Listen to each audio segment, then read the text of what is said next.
dari kelompok profesi nas di Rumah Sakit Aisyah Kudus, Stase Jiwa, mohon izin menyampaikan seminar asal perawatan psikososial pada gangguan cedera tubuh dengan diagnosa medis dermatitis yang disusun oleh Mbak Fitro Nuraini, kemudian Mbak Ika, Mas Tibatullah, saya sendiri dan Julian Ahmadi. Lanjut.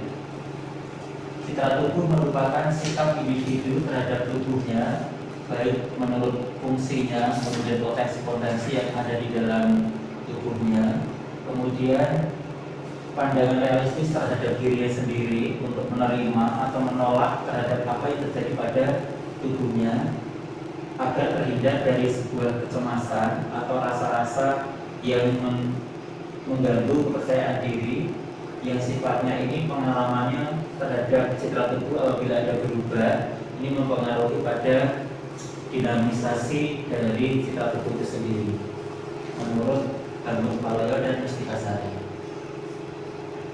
Kemudian gejala yang dialami bisa menolak melihat diri sendiri, kemudian tidak menerima perubahan apa yang telah terjadi, menolak penjelasan perubahan yang terjadi, kemudian ada bagian tubuh yang hilang sehingga terjadi keputusasaan, bahkan terjadi ketakutan.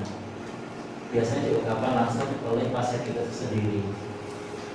Dari poin masalah yang awal mulanya dari gangguan identitas personal dengan coping individu yang mungkin tidak efektif, kemudian terjadinya dermatitis ini mengakibatkan gangguan citra tubuh, kemudian harga dirinya merasa terganggu, bahkan bisa kronis atau rendah, sehingga menyebabkan keputusasaan atau ketidakberdayaan.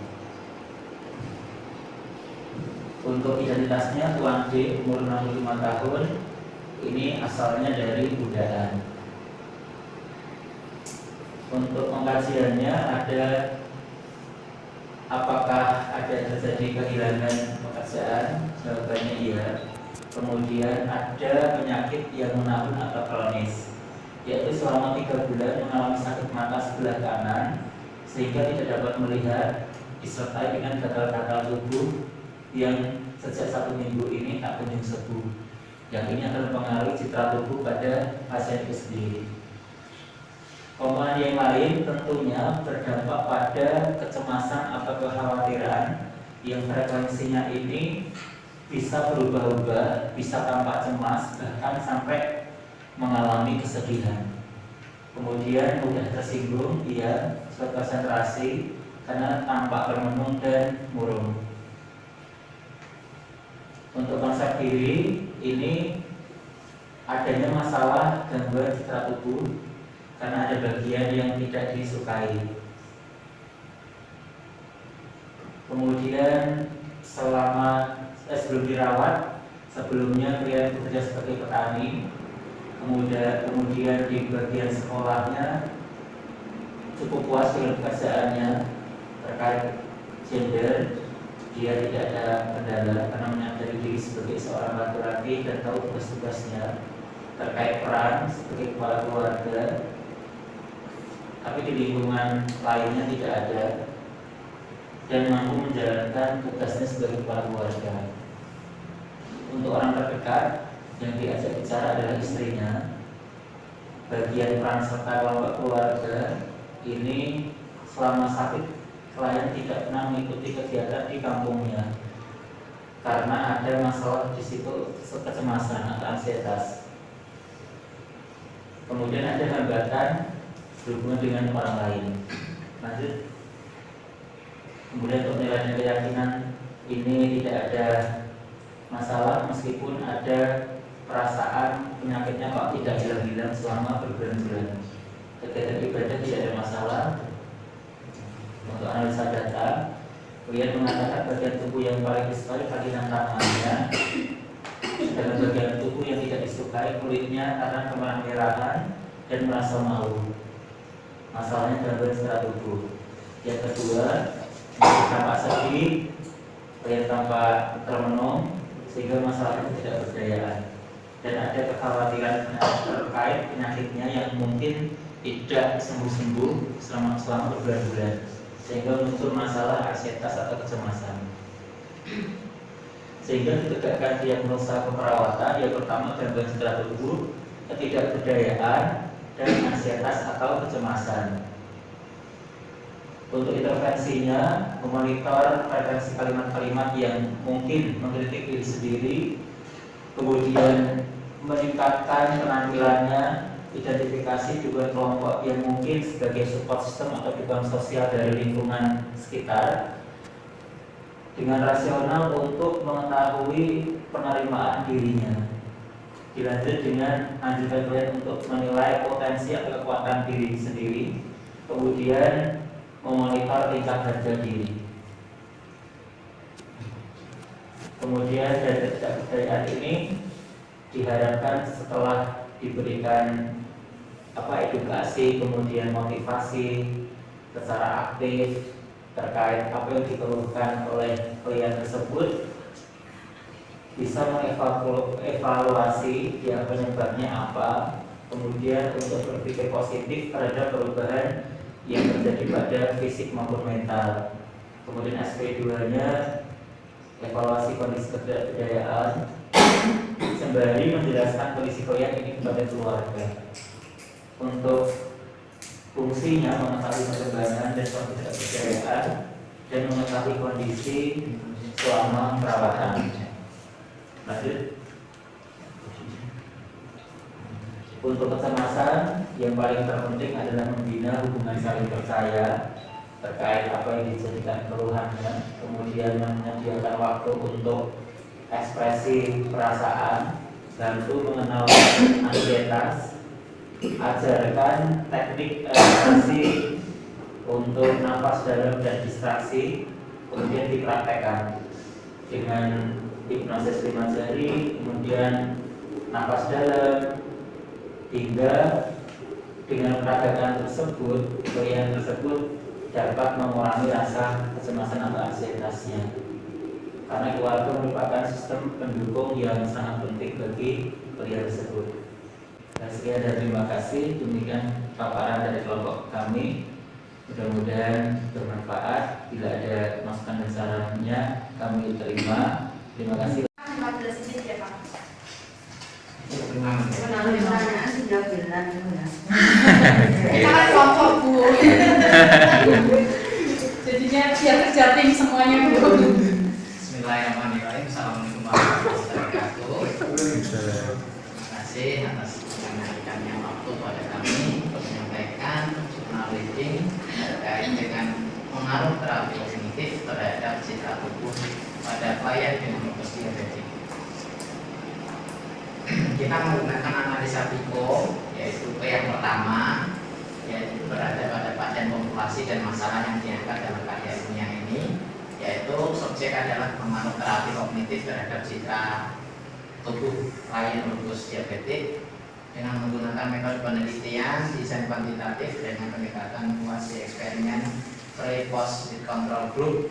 Responden sejumlah 62 responden diikuti dengan purposive sampling, pengumpulan data kuesioner pada klien lupus diabetik, hasil baik serta kemampuan berpikir positif menjadi meningkatkan secara signifikan. Setelah diberikan perawatan terapi kognitif terhadap citra tubuh klien lupus diabetik.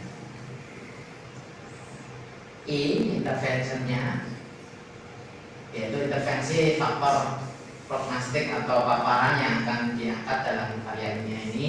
Dalam penelitian ini yang digunakan adalah kuasi eksperimen pre-post with control group responden.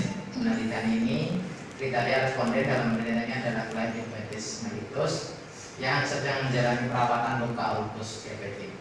Setelah peneliti menemukan pasien dengan kriteria peneliti, maka peneliti menjelaskan maksud dan tujuan peneliti memberikan inform konsen untuk menandatangani. Nah, pada kelompok ini dibagi menjadi 2 kelompok, yaitu kelompok kontrol dan kelompok intervensi. Komparasinya C, yaitu perbandingan yang ingin dibandingkan dengan intervensi atau paparan pada karya ilmiah. Pada kelompok perawatan terhadap kondisi lupus, Pasien lupus diabetik mengalami citra tubuh 74%, menurun secara bermakna menjadi 52% pada kelompok intervensi setelah melakukan tindakan perawatan. Sedangkan kelompok kontrol lupus diabetik 75% menurun secara bermakna menjadi 71% setelah melakukan tindakan perawatan. Pengaruh tindakan perawatan terhadap harga diri, klien lupus diabetik mengalami harga diri rendah sebesar 67%, menurun secara bermakna 52% pada kelompok intervensi setelah dilakukan tindakan perawatan. Sedangkan kelompok kontrol lupus diabetik 68% menurun secara bermakna menjadi 64% setelah dilakukan tindakan perawatan. Untuk sesi selanjutnya sesi tanya jawab, mungkin ada yang bertanya. Monggo. Citra tubuh, 2 ansietas, 3 ketidakberdayaan. Kalau kita menjadi bermasalah, kira-kira ansietas maksudnya yang mana? Yang pertama, ya kan? Kalau kita lihat itu kan tidak ada, tiba-tiba ada. Nah itu kan yang kita tanya di situ, ya kan? Coba jadi slide selanjutnya apa ya? Ilahi taufiq wal hidayah. Wassalamualaikum warahmatullahi wabarakatuh. Sesi selanjutnya kita foto-foto. Iya, itu Pak Susando dulu pas habis ujian ini lho. Alhamdulillah untuk praktek klinis sudah selesai. Ini kita mau makan.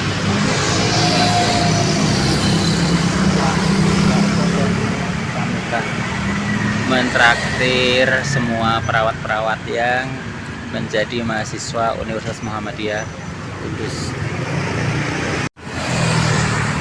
Alhamdulillah untuk praktek klinis sudah selesai. Ini kita mau makan.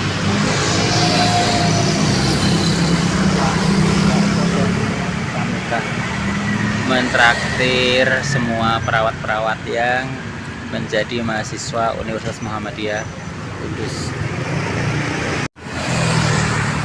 Alhamdulillah untuk praktek klinis sudah selesai. Ini kita mau makan.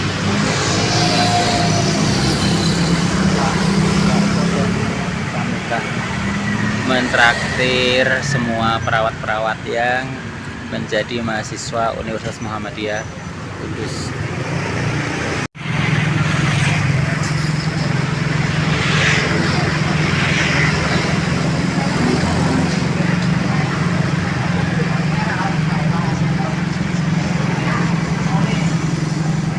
Cek ah.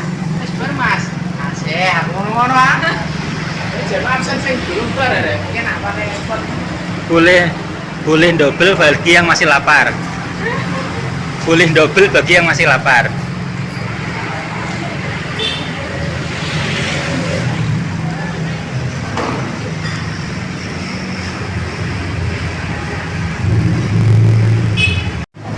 Ya alhamdulillah hari ini spesial dengan hati riang gembira meskipun rotok mendung. Bertemu sama teman-teman kuliah yang sebentar lagi berpisah ya, mencari kehidupan masing-masing. Tapi berpisah untuk bertemu seperti kisahnya Lesti dan Bilar. Dipertemukan di bakso. Perkenalkan, ini namanya Mas Wildan. Bagi yang belum punya pasangan, partner hidup bisa menghubungi saya. Namanya Mas Wildan. Mau S2. Amin. Jurusan manajemen Perawatan rumah sakit. perawat rumah sakit.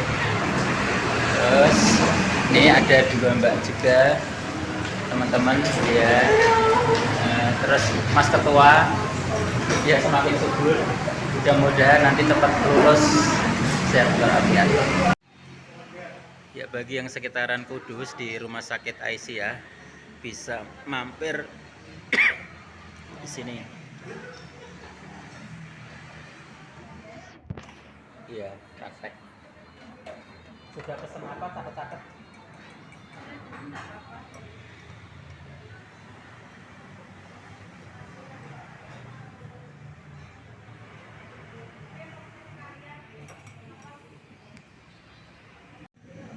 Mie ayam porsi raja.